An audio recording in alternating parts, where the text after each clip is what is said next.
الحمد لله رب العالمين والصلاة والسلام على سيد المرسلين وعلى آله وأصحابه أجمعين أما بعد فعن أبي هريرة رضي الله تعالى عنه قال قال رسول الله صلى الله عليه وسلم إذا اتخذ الفيء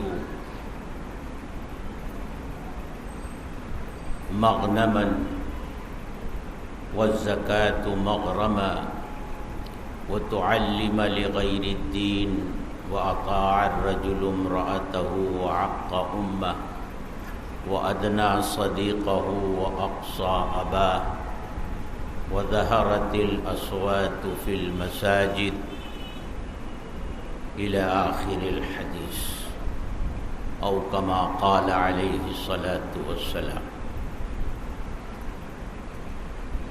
محترم بزرگوں اور دوستوں، اللہ نے حضرت محمد الرسول اللہ صلی اللہ علیہ وسلم کو قیامت تک آنے والے انسانوں کی طرف اپنا رسول بنا کر کے بھیجا تھا۔ اللہ نے آپ کو جو آسمانی کتاب عطا فرمائی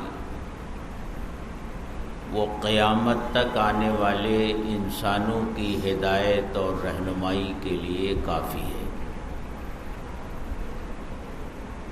آپ نے جس طرح اپنی امت کے ان افراد کو جو آپ کے زمانے میں موجود تھے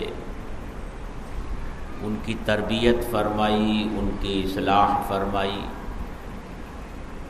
اور ان کے ذریعے آپ نے بعد میں آنے والی اپنی امت کے افراد کو بہت سارے فتنوں سے اور بہت سارے ایسے حالات سے آگاہ فرمایا جو ان کو پیش آنے والے تھے، جس کو حدیث کی کتابوں میں خاص طور سے محدثین نے جمع فرمایا ہے۔ جس زمانے میں آپ یہ باتیں ارشاد فرما رہے تھے اس زمانے میں جو ماحول تھا اور صحابہ کی جس طرح تربیت آپ نے فرمائی تھی اور جس طرح کا معاشرہ وجود میں آ چکا تھا، اس ماحول میں ان باتوں پر یقین کرنا بہت مشکل ہو رہا تھا کہ کیا یہ امت ایسے بھی حالات سے گزرے گی؟ کیا اس امت میں اتنی تبدیلیاں آ جائیں گی؟ کیا اس امت میں اتنی خرابیاں پیدا ہو جائیں گی؟ لیکن صحابہ کا یہ یقین اور ایمان تھا کہ آپ کی زبان مبارک سے نکلے ہوئے الفاظ کبھی غلط نہیں ہو سکتے، اس لیے ان کو یقین تھا کہ جو کچھ آپ نے ارشاد فرمایا ہے وہ ہو کر رہے گا۔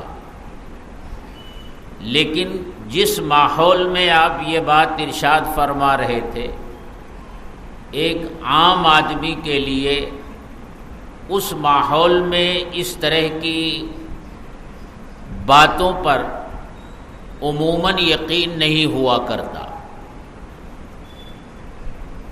مثلاً آپ نے ارشاد فرمایا، اپنے صحابہ سے ارشاد فرمایا کہ دیکھو ایک دور ایسا بھی آئے گا کہ لوگ ان کی پیروی اور اتباع جو ان سے پہلے گزر چکے ہیں مکمل طریقے سے کریں گے، انہی کے نقش قدم پر چلیں گے، ہر چیز میں ان کے پیچھے چلیں گے، ان کی جیسی شکل و صورت بنائیں گے، ان کے جیسا لباس پہنیں گے، زندگی گزارنے کا جو ان کا طریقہ ہے وہی طریقہ اختیار کر لیں گے، یعنی مکمل پیروی اور اتباع ان کی کریں گے۔ اس کو آپ نے فرمایا شبرن بشبرن وذراعا بذراع، مکمل طور سے ان کے پیچھے ہو لیں گے، یہاں تک کہ وہ کس طرف جا رہے ہیں یہ پوچھنے کی زحمت گوارا نہیں کریں گے، جدھر وہ چلیں گے ادھر یہ امت چلے گی۔ اگر وہ ہلاکت کے راستے پر جا رہے ہوں گے تو یہ امت بھی ان کے پیچھے ہلاکت کا راستہ اختیار کر لے گی۔ اس کو فرمایا حتی لو دخلوا جحر ضب تبعتموہم، یہاں تک کہ اگر وہ گوہ کے سوراخ میں داخل ہوں گے تو تم ان کے پیچھے چل پڑو گے، یہ نہیں پوچھو گے کہ بھئی یہ کہاں جا رہے ہو تم، ادھر کا راستہ نہیں ہے، یہ پوچھنے کی زحمت گوارا نہیں کرو گے۔ اگر وہ گوہ کے سوراخ میں داخل ہوں گے تو گوہ سمجھتے ہیں نا آپ، غب عربی زبان کا لفظ ہے، غب بہت سے علاقوں میں اس کو گوہٹا کہا جاتا ہے۔ حتی لو دخلوا جحر ضب تبعتموہم، وہ گوہ کے سوراخ میں داخل ہوں گے تو تم ان کے پیچھے بھی داخل ہو جاؤ گے۔ آپ کی زبان مبارک سے نکلے ہوئے الفاظ ہیں لَتَتَّبِعُنَّ سُنَنَ مَنْ قَبْلِكُمْ شِبْرًا بِشِبْرٍ وَذِرَاعًا بِذِرَاعٍ حَتَّى لَوْ دَخَلُوا جُحْرَ ضَبٍّ تَبِعْتُمُوهُمْ، تم اپنے سے پہلوں کی پیروی اور اتباع مکمل طور سے کرو گے، یہاں تک کہ اگر وہ گوہ کے سوراخ اور اس کی بل میں داخل ہو رہے ہوں گے تو تم ان کے پیچھے چل پڑو گے۔ ہر چیز میں، کھانے میں، پینے میں، تقریبات میں، شادی بیاہ میں، لباس میں، شکل و صورت میں، سونے میں، جاگنے میں، اٹھنے میں، بیٹھنے میں، ہر چیز میں تم ان کی نقل کرو گے۔ حتی لو دخلوا جحر ضب تبعتموہ، وہ گوہ کے سوراخ میں داخل ہوں گے تم داخل ہو جاؤ گے۔ قیل یا رسول اللہ الیہود والنصارى، تو آپ سے پوچھا گیا ہے کہ اے اللہ کے رسول پہلوں سے مراد کیا یہود اور نصارہ ہیں؟ تو آپ نے ارشاد فرمایا فمن، پھر اور کون ہے؟ یعنی تم یہود و نصارہ کی پیروی اپنی ہر چیز میں اس طرح کرو گے کہ انہی کے رنگ میں رنگ جاؤ گے، ہر وہ کام تم کرو گے جو انہوں نے کیا ہوگا۔ ایک دوسری حدیث میں آپ نے فرمایا یہاں تک کہ اگر ان میں سے کسی نے اپنی ماں کے ساتھ کھلم کھلا زنا کیا ہوگا تو میری امت میں بھی ایسے افراد پیدا ہوں گے جو یہ کام کریں گے۔ اس طرح ان کے پیچھے تم چل پڑو گے۔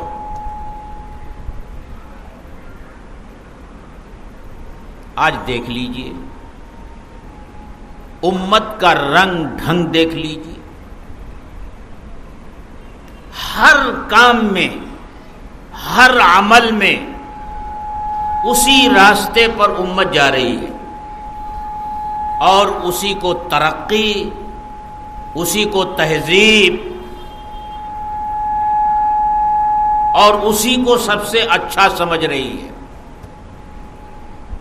اللہ کے رسول صلی اللہ علیہ وسلم نے زندگی گزارنے کا جو طریقہ اس امت کو دیا ہے اس سے بہتر کوئی طریقہ نہیں ہو سکتا، لیکن یہ امت اس بہترین طریقے کو چھوڑ کر ان قوموں کے طریقے کو اختیار کر رہی ہے جن پر اللہ کا غضب نازل ہوا، اور جو راستے سے بھٹک گئے حالانکہ یہ امت 5 وقتہ نمازوں میں اللہ سے یہ دعا کرتی ہے، اہدنا الصراط المستقیم صراط الذین انعمت علیہم غیر المغضوب علیہم ولا الضالین، ان لوگوں کے راستے پر اے اللہ ہمیں مت چلانا جو تیرے غضب کا شکار ہوئے اور جو راستے سے بھٹک گئے۔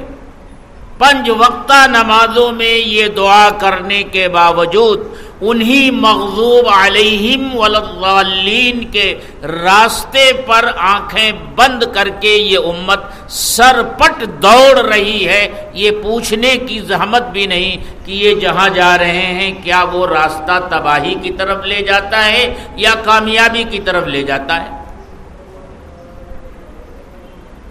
جو بات اللہ کے رسول صلی اللہ علیہ وسلم نے 1400 سال پہلے ارشاد فرمائی تھی، آج ہم اپنی کھلی آنکھوں سے اسے دیکھ رہے ہیں۔ میرے آقا نے کس چیز میں اپنا نمونہ نہیں چھوڑا ہے، آپ کی سنت کس چیز میں نہیں ہے، سونے میں نہیں ہے، جاگنے میں نہیں ہے، کھانے میں نہیں ہے، بیت الخلا جانے اور آنے میں نہیں ہے، لباس میں نہیں ہے، چہرے مہرے میں نہیں ہے، بالوں کی کٹنگ اور اس کی وضع میں نہیں ہے، کس چیز میں میرے آقا کی سنت نہیں ہے؟ لیکن روڈ پر نکل جائیے اور تماشا دیکھ لیجئے، اگر فیشن آ گیا کہ یہ کنارے کے بال بالکل کٹوا دیجئے اور اوپر گنبد کی شکل میں بال رکھ لیجئے تو ہمارے نوجوانوں کو دیکھیے، یہاں بال نہیں ہے اور اوپر بال ہے، اور پھر طرح طرح کے رنگ، کیسے کیسے کلر، تو کیسی شکل صورت بنانے کا حکم اللہ کے رسول نے دیا تھا، ہمارا یہ حال ہو گیا۔ کھانے پینے کے آداب، اب یہ فیشن چل نکلا کہ ذرا چند پیسے آ گئے تو اب بیٹھ کر نہیں کھانا ہے، اب کھڑے ہو کر کھانا ہے، یعنی اب انسان نہیں بننا ہے، اب جانور بننا ہے۔ اللہ کے رسول نے انسانیت سکھائی، کھانا کھانا ہے تو بیٹھ کر کھاؤ، پیشاب پاخانہ کرنا ہے تو بیٹھ کر کھاؤ۔ انسان اور جانور میں یہی تو فرق ہے، انسان بیٹھ کر کھاتا ہے، بیٹھ کر پاخانہ اور پیشاب کرتا ہے، اور جانور کھڑے ہو کر کھاتا ہے، کھڑے ہو کر ہگتا ہے اور کھڑے ہو کر موتتا ہے۔ اب فیشن کے طور پر وہی ہو رہا ہے۔ چھوٹے لوگوں کو تو چھوڑیے، ابھی ان کے پاس اتنی اللہ نے فراوانی نہیں دی ہے، لیکن جن کے پاس چند پیسے آ جا رہے ہیں اب اپنی وہ شادیوں میں کس طرح کا انتظام کرتے ہیں، وہاں سے نکالو اور جا کر کھڑے ہو کر میدان میں کھاؤ، کھڑے کھڑے کھاؤ، اور وہ بڑی ترقی یافتہ شکل سمجھی جاتی ہے۔ یعنی جانور بنو۔ نئی تہذیب اور نیا تمدن انسان کو جانور بناتا ہے، اور اسلام نے زندگی گزارنے کا جو طریقہ عطا فرمایا ہے وہ انسان اور جانوروں کے درمیان فرق کرتا ہے کہ جانور مت بنو۔ تو یہ بات اللہ کے رسول نے ارشاد فرمائی تھی، ہم اپنی کھلی آنکھوں سے دیکھ رہے ہیں۔ ایک روایت میں اللہ کے رسول صلی اللہ علیہ وسلم نے ارشاد فرمایا، یأتی علی الناس زمان الصابر فیہم علی دینہ کالقابض علی الجمر۔ ایک دور میری امت پر ایسا آئے گا کہ دین پر عمل کرنا بہت مشکل ہو جائے گا، ماحول اتنا بگڑ جائے گا کہ دین پر عمل کرنا مشکل ہو جائے گا۔ جو دین بیزار لوگ ہوں گے وہی اچھے سمجھے جائیں گے، اور وہ جو دین پر عمل کرنا چاہے گا اس کے راستے میں طرح طرح کی مشکلات کھڑی کی جائیں گی۔ اس کو آپ نے سمجھایا اتنا مشکل ہو جائے گا، اتنا مشکل ہو جائے گا، جس طرح انگارے پر مٹھی باندھنا۔ ایک ہوتا ہے کہ انگارے کو ہاتھ لگ گیا، جل گئی انگلی، لیکن ایک ہے کہ ہتھیلی میں انگارہ رکھ کر کے اور پھر اس کو مٹھی میں بند کر لو۔ یہ کتنا مشکل کام ہے۔ اتنا ہی مشکل ہو جائے گا دین کے اوپر عمل کرنا۔ یاتی علی الناس زمان، لوگوں پر ایک زمانہ، ایک دور ایسا آئے گا، الصابر فیہم علی دینہ، ان میں سے اپنے دین پر جمنے والا، کالقابض علی الجمر، جیسے انگارے پر مٹھی باندھنے والا ہوگا۔ اتنا مشکل ہو جائے گا۔ کیا ایسے حالات نہیں آ گئے؟ کیا دین پر بہت سے معاملات میں عمل کرنا بہت مشکل نہیں بنا دیا گیا؟ ایک مثال لے لیجئے نکاح کی، شادی اور بیاہ کی۔ اگر کوئی اللہ کا بندہ یہ فیصلہ کرے کہ مجھے نکاح سادگی سے کرنی ہے اور اس طریقے پر کرنی ہے جو طریقہ اللہ کے رسول صلی اللہ علیہ وسلم نے بتایا ہے اور کر کے دکھایا بھی ہے، تو یہی معاشرہ، یہی اپنے گھر کے اور خاندان کے لوگ اس کے خلاف ہو جاتے ہیں۔ یہ کیا ہوا؟ کھایا ہے تو کھلانے سے بھاگ کیوں رہا ہے؟ اور اس کے ذہن میں بھی یہ بات پیدا ہوتی ہے، ارے بھائی ہم نے کھایا ہے تو کھلائیں گے بھی۔ وہ بیچارہ مجبور ہوتا ہے۔ اور اگر یہ فیصلہ ہو بھی نکاح سادگی سے ہوگا، تو زیادہ سے زیادہ یہ ہوتا ہے سادگی کے نام پر کہ مسجد میں نکاح کر لیتے ہیں، یا کوئی اجتماع ہوتا ہے، کوئی جوڑ ہوتا ہے تبلیغی، وہاں جا کر کے نکاح پڑھوا لیتے ہیں۔ لیکن اس کے بعد کیا ہوتا ہے؟ بھئی اجتماع میں نکاح سادگی سے پڑھایا گیا، مسجد میں نکاح سادگی سے پڑھایا گیا، نکاح ہی اصل تھا، اب پھر بارات کی ضرورت کیا رہ گئی؟ لڑکی کو رخصت کرانے جائیں گے، نکاح ہوا ہے مسجد میں، نکاح ہوا ہے اجتماع گاہ میں، لیکن پھر جب لڑکی کو رخصت کرانے کے لیے جائیں گے تو وہی سارے تام جھام، وہی سارا لین دین، وہی جہیز، وہی مطالبات۔ تو کیا فائدہ ہوا مسجد میں نکاح پڑھانے سے اور اجتماع گاہ میں نکاح پڑھانے سے؟ کوئی فائدہ نہیں۔ یہ صورتحال ہے، اور ایسا کرنے والے کے لیے مخالفت باہر سے نہیں، گھر کے اندر سے شروع ہوتی ہے۔ سب سے پہلے ہماری مائیں بہنیں مخالفت کرتی ہیں۔ ارے یہ شادی ہے، کوئی میت اور جنازہ تھوڑی ہے، اس طرح کی باتیں ہوتی ہیں۔ تو اتنا مشکل ہو جائے گا دین کے اوپر عمل کرنا، اللہ کے رسول صلی اللہ علیہ وسلم نے یہ بیان فرمایا۔ آج وہی صورتحال ہے۔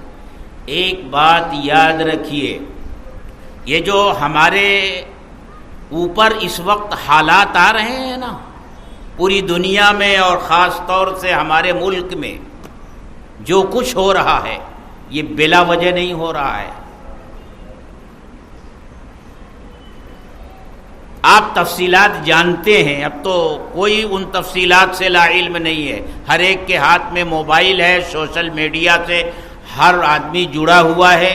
جو کچھ دن بھر ہوتا ہے وہ اس کے علم میں ہوتا ہے، کہاں فساد ہوا، کہاں مار دھاڑ ہوئی، کہاں گولی چلی، اور کہاں کس طرح چن چن کر مارا گیا۔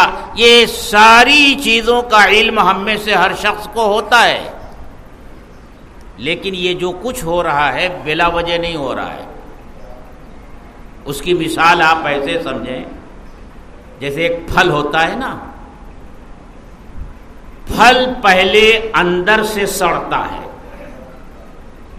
پھر اس کی سڑان کا اثر بعد میں اس کے چھلکے کے اوپر آتا ہے۔ بگاڑ پہلے اندر پیدا ہوتا ہے، پھر اس بگاڑ کے اثرات باہر بعد میں ظاہر ہوتے ہیں۔ جس طرح ایک پھل کا گودا اندر پہلے سڑتا ہے، پھر اس کی سڑان کا اثر بعد میں اس کے چھلکے کے اوپر ظاہر ہوتا ہے۔ یہ جو باہر کے حالات ہیں نا، ان میں جو بگاڑ ہے، ان میں جو فساد ہے، یہ ہمارے اندر کے فساد کا ثمرہ اور نتیجہ ہے، یہ اس کا انجام ہے۔ باہر جو بگاڑ آیا ہوا ہے، یہ اندر کے بگاڑ کی وجہ سے آیا ہوا ہے۔ اندر نہ بگاڑ ہوا ہوتا تو یہ باہر کا بگاڑ نہ آتا۔ اس لیے باہر کے بگاڑ کو دور کرنے کے لیے ضروری ہے کہ ہمیں پہلے اپنے اندر کے بگاڑ کو دور کرنا ہوگا۔ اندر کا بگاڑ دور ہو جائے گا، باہر کے بگاڑ خود بخود دور ہوتے چلے جائیں گے۔ اس دنیا میں اللہ کا یہی دستور ہے، اللہ کا یہی قانون ہے۔ حضرت محمد صلی اللہ علیہ وسلم کی سیرت پڑھیے، آپ کی دعوت اور اس کے نتیجے میں جو افراد تیار ہوئے ان کی زندگیاں پڑھیے، اس دور کے حالات اور ان حالات کا بگاڑ سمجھیے، اور پھر ان حالات کی اصلاح کیسے ہوئی، زمانہ کیسے بدلا، حالات کیسے بدلے، اس کو پڑھیے۔ پتہ چلا کہ جب تک انسان بگڑا ہوا تھا، حالات بگڑے ہوئے تھے۔ انسان کا بگاڑ ختم ہو گیا اللہ کے رسول صلی اللہ علیہ وسلم کی تعلیمات اور ہدایات کے ذریعے، تو باقی ساری چیزیں خود بخود درست ہوتی چلی گئی۔ آج بھی وہی طریقہ ہوگا۔ ہمیں سب سے پہلے اپنے اندر کے بگاڑ، اور ہمارے اندر اتنا بگاڑ آ گیا، اتنا بگاڑ آ گیا کہ گننا چاہیں تو گن نہیں سکتے۔ ہمارے کچھ بگاڑ کی نشاندہی اللہ کے رسول صلی اللہ علیہ وسلم نے اس حدیث میں ذکر فرمائی ہے، جو میں نے ابھی خطبے کے بعد پڑھی ہے، حضرت ابو ہریرہ رضی اللہ تعالی عنہ کے حوالے سے۔ آپ نے فرمایا کہ ایسا مال جو عام لوگوں کے لیے ہے، سب کے لیے ہے، اس میں پبلک کا حق ہے، اس میں عوام کا حق ہے۔ جب آدمی کو اس کا نگراں بنا دیا جائے تو اس مال کو وہ اپنی ذاتی ملکیت سمجھ کر جس طرح چاہے استعمال کرنے لگے۔ جب یہ دور آ جائے، اذا اتخذ الفیء الدولا، فے اور مال غنیمت کو جب آدمی اپنی ذاتی ملکیت سمجھنے لگے،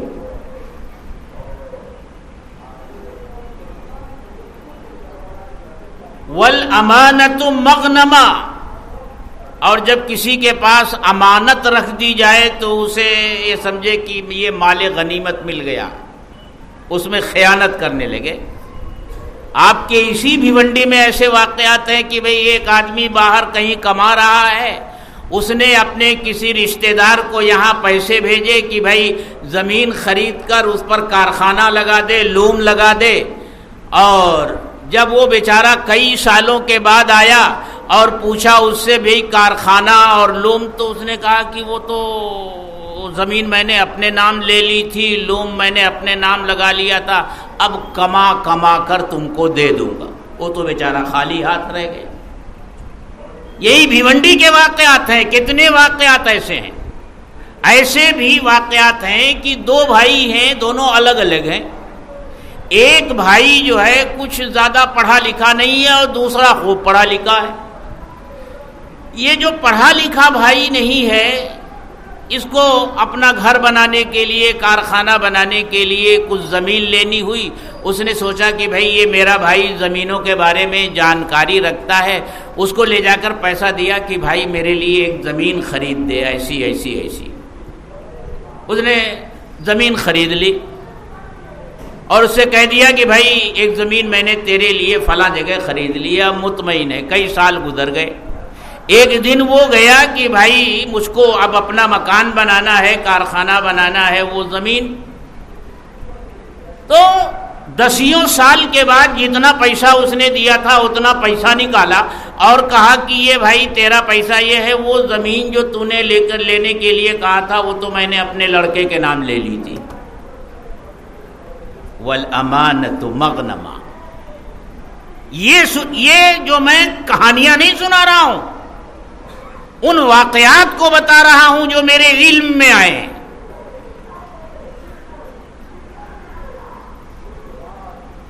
آپ کو کہیں برا نہ لگ جائے کہ بھائی جو بات علم میں آتی ہے وہ مسجد میں آ کر کہہ دیتے ہیں۔ میں کسی کا نام تو نہیں لے رہا ہوں، نام لے کر اگر کوئی بات کہی جائے تو وہ غلط ہوتی ہے، لیکن جو حالات ہیں ہمارے معاشرے کے اور ہمارے، اگر کسی کا نام لیے بغیر ان کو کہا جائے تو یہ تو اللہ کے رسول صلی اللہ علیہ وسلم کا بھی طریقہ تھا۔ میں نام نہیں لے، ابھی اس لیے میں کہہ رہا ہوں کہ بمبئی میں ایک امام صاحب 30-35 سالوں سے مسجد میں امامت کر رہے ہیں۔ جمعیت علماء کے دفتر میں کچھ لوگ شکایت لے کر کے آئے کہ بھئی وہ امام صاحب تو جو باتیں باہر سنتے ہیں وہ آ کر ممبر پر بیٹھ کر کہنے لگتے ہیں۔ معلومات کی تو پتہ چلا کہ وہ بیچارے کیا کرتے ہیں، وہ جب دیکھتے ہیں کہ لوگ شادیوں میں ڈی جے بجا رہے ہیں تو وہ جمعہ کے دن لوگوں کو بتاتے ہیں کہ بھئی ڈی جے بجانا کیسا ہے۔ اب جو لوگ بجاتے ہیں ان کو دل کی لگتی ہے تو وہ یہ سمجھتے ہیں کہ ہمارے اوپر تان کر رہے ہیں، تنقید کر رہے ہیں۔ تو یہ واقعات جو میں نے آپ کو بتائے یہ میرے علم میں آئے اور یہ حقیقت ہیں جو میں کہہ رہا ہوں۔ تو اللہ کے رسول نے فرمایا والامانۃ مغنما، امانت کو مال غنیمت سمجھ کر لوگ اپنے مصرف میں لینے لگے۔ والزکوٰۃ مغرما، اور زکوٰۃ کو تاوان سمجھ کر دیا جانے لگے، بوجھ سمجھا جائے زکوٰۃ دینا، بہت بھاری گزرے، اور اس کے ساتھ ساتھ موقع بموقع احسان بھی جتایا جائے، دھمکی بھی دی جائے کہ ہماری بات نہیں مانی، آنا اگلے رمضان میں پھر بتائیں گے، ہماری بات نہیں مانی، آئے گی قربانی تو لے لینا کھال۔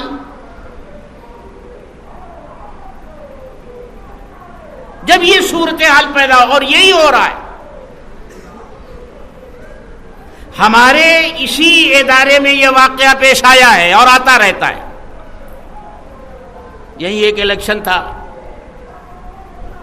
مسجد کے اوپر پتھر بازی ہو رہی تھی، لوگ پتھر اندر برسا رہے تھے اور یہ اعلان کر رہے تھے کہ فلاں صاحب ہیں وہ ہر سال اتنی رقم دیتے ہیں، اب آئیں گے سراج علوم والے تو پتہ چلے گا کہ کیسے ملتی ہے ان کی وہ رقم۔ بھئی زکوٰۃ اگر آپ دیتے ہیں تو اللہ کے لیے دیتے ہیں، اور یاد رکھیے کوئی دینی مدرسہ آپ کی زکوٰۃ کا محتاج نہیں ہے کہ آپ زکوٰۃ دیں گے اور عطیہ دیں گے تبھی یہ مدرسہ چلے گا۔ مدرسے کو چلانے والی ذات اللہ کی ہے، اللہ چاہیں گے تو مدرسہ چلے گا، اللہ نہیں چاہیں گے تو ایک دن کے لیے مدرسہ نہیں چل سکتا۔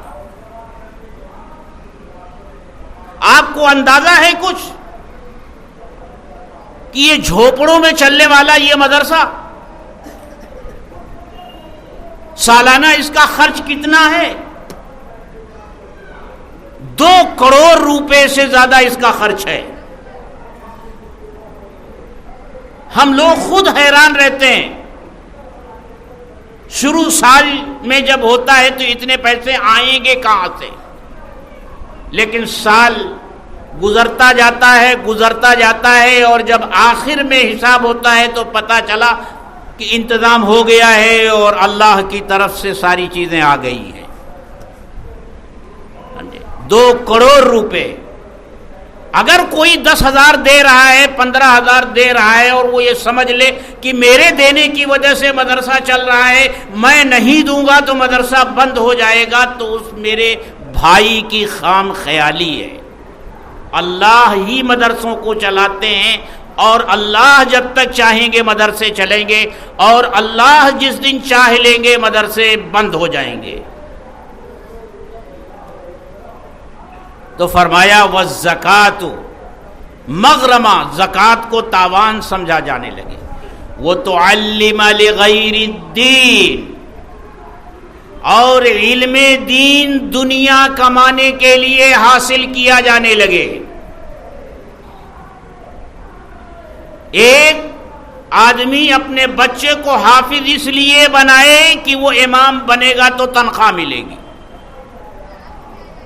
ایک شخص علم دین اس لیے حاصل کرے کہ وہ عالم بنے گا تو کسی مدرسے میں پڑھائے گا، کسی مدرسے کا شیخ الحدیث بنے گا، جمعہ میں خطاب کرے گا، تقریریں کرنے کے لیے پورے ملک میں بلایا جائے گا، اسے مال ملے گا، دولت ملے گی۔ دنیا کمانے کے لیے علم دین حاصل کیا جانے لگے۔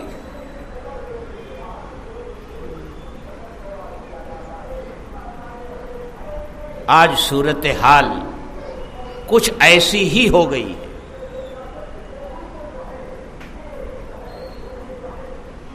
علم دین کے ذریعے دنیا کمانے کے واقعات بھی ہمارے سامنے ہیں کہ کس طرح لوگ منہ دیکھی باتیں کرتے ہیں۔ ہمارے علماء کے طبقے میں ایسے بھی لوگ ہیں، لیکن یہ بات نہیں ہے کہ سارے علماء ایسے ہی ہو گئے۔ وہ لوگ بھی ہیں جن کی نظر میں مال و دولت والوں کے مال و دولت کی کوئی حیثیت نہیں، لیکن بہرحال ہر جگہ ایسے لوگ ہیں۔ تو فرمایا وہ تعلم لغیر الدین، علم دین دنیا کمانے کے لیے حاصل کیا جانے لگے۔ اور فرمایا وَأَطَاعَ الرَّجُلُ امْرَأَتَهُ وَعَقَّ أُمَّهُ، آدمی بیوی کا فرما بردار بن جائے اور ماں کی نافرمانی کرے۔ کیا ہمارے گھر گھر کا یہ مسئلہ نہیں ہے؟ بیوی کی خوشنودی حاصل کرنے کے لیے والدین کی نافرمانی، ان کی بے ادبی، ان کی بے عزتی، کیا ہمارے گھر گھر کا مسئلہ نہیں ہے؟ یہ ضرور ہونا چاہیے کہ ہر آدمی یہ پہچانے کہ اس کے اوپر اس کی بیوی کا کیا حق ہے اور اس کے والدین کا کیا حق ہے۔